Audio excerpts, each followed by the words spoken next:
Income कमी आणि खर्च जास्त, पाण्यासारखा पैसा घरातून जात आहे, वायफट खर्च होत आहे। सर्वप्रथम दुसऱ्यांची बरोबरी करणं टाळा। जेव्हा आपण दुसऱ्यांची बरोबरी करतो त्यावेळेला जो काही आपण साठवलेला पैसा आहे किंवा ज्या आपल्या सेव्हिंग्ज आहेत, अडीअडचणीसाठी पैसा ठेवलेला आहे, तो सुद्धा संपण्याची शक्यता असते।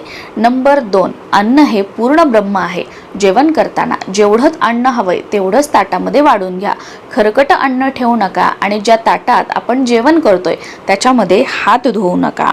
नंबर 3, प्रामाणिकपणे कष्ट, पण कष्टाला नशिबाची साथ मिळावी, माता लक्ष्मीची आपल्यावर कृपा व्हावी याच्यासाठी सकाळ संध्याकाळ श्री सूक्तम आणि विष्णू सहस्त्रनामाचं पठण करा। कुलदेवीची सेवा करा। कुलदेवीचा वर्षातून एक वेळा मान सन्मान, कुलाचार, कुलधर्म आणि आपल्या गुरूंचं नामस्मरण या ज्या गोष्टी आहेत त्या आयुष्यामध्ये आपण केल्या, कर्म चांगले ठेवले, आईवडिलांना सांभाळलं की सगळं व्यवस्थित होतं।